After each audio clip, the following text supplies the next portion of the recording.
Баршаңызға қайырлы күн достар. Бүгін сіздермен классикалық чизкейктің рецептімен бөлісетін боламын. Жасалу оңай әрі өте дәмді болып шығады. Егер де барлығы нұсқау бойынша жасасаңыз, чизкейгіңіз жарылмай, бір тегіс болып піседі. Ең алдымен чизкейктің қамырын дайындап аламыз.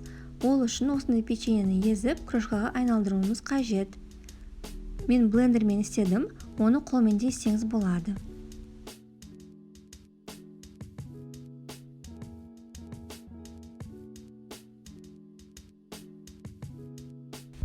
Осы крошкалы массамызға алдын ала ерітілген сары майымызды қосып, лопаткамен немесе қасықпен бір келкі болғанша араластырамыз. Қамырымыз дайын болды. Енді оны формамызға жайып шығатын боламыз. Менің формамның диаметрі 24 см. Ең алдымен астыңғы қабатын бір тегіс етіп жайып, сонан соң жандарына жайып шығамыз. Қамырдың салмасын дайындағанша формамызды тоңазытқышқа салып қоямыз.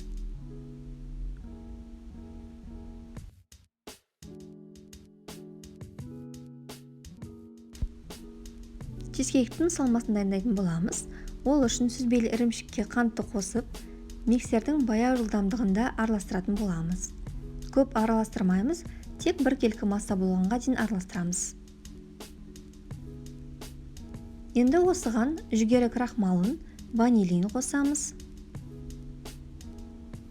Және лимон шырынын қосып 15-20 секундтай араластыратын боламыз.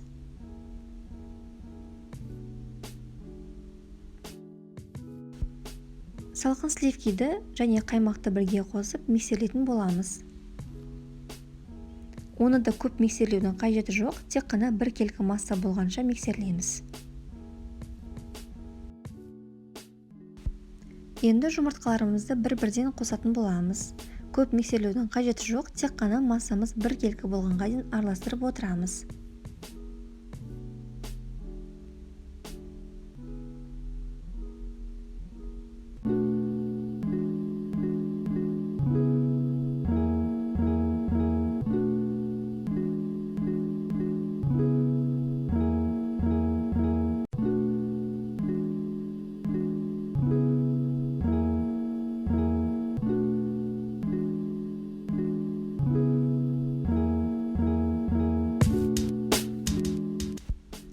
Біздің чизкейктің салмасы дайын, осындай бір келкі масса болып шығуы қажет. Қамырымызға салмасын құйып пешке саламыз. Ескере кететін жайт, чизкейкті алғашқы 10 минут 200 градуста, сонан соң температураны 120 градусқа түсіріп, 60-90 минут пісіреміз. Піскеннен соң пешті өшіріп, есігін ашпай тағы 30 минут ұстаймыз. Сонан соң пешті ашып, 30 минут қоямыз. Піскен кезде чизкейктің шеттері тұрақты, ал ортасы сұйық болып көрінуі мүмкін. Қорықпаңыз, бұл қалыпты жағдай. Чизкейкті пештен алған соң бөлме температурасына суытып аламыз. Біздің чизкейкіміз дайын, өте дәмді болып шығады. Сізге және отбасыңызға ұнайтынына мен сенімдімін. Сіздермен болған Әйгерім. Рецепт ұнап жатса, каналға тіркеліп қоюды ұмытпаңыз.